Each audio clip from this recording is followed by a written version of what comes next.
અમે શું કરીએ? ધર્મશાસ્ત્ર શું કહે છે? તમે એનો શું અર્થ કરો છો?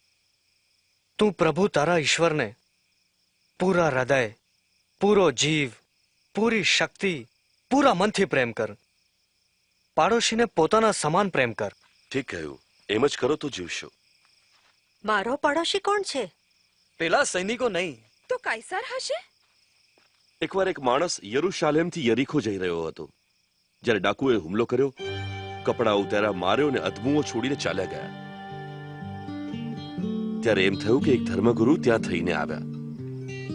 ઘાયલને જોઈને બીજી તરફ ચાલ્યા ગયા. એ જ રીતે એક યાચક પણ ત્યાંથી ગુજર્યા. જઈને ઘાયલને જોયો, પણ મોં ફેરવીને ચાલી ગયા.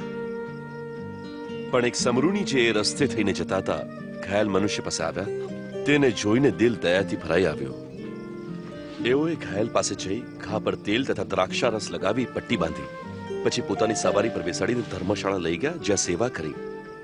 બીજે દિવસે ધર્મશાળાના માલિકને ચાંદીના 2 સિક્કા આપી દેખભાળ કરવા કહ્યું, અને એમ પણ કહ્યું કે જ્યારે હું પાછો આવીશ તો વધુમાં જે ખર્ચો હોય તે ભરપાઈ કરીશ.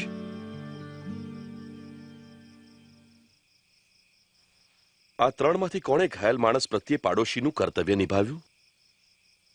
જેણે તેના ઉપર દયા કરી. તમે પણ એમ જ કરો. આ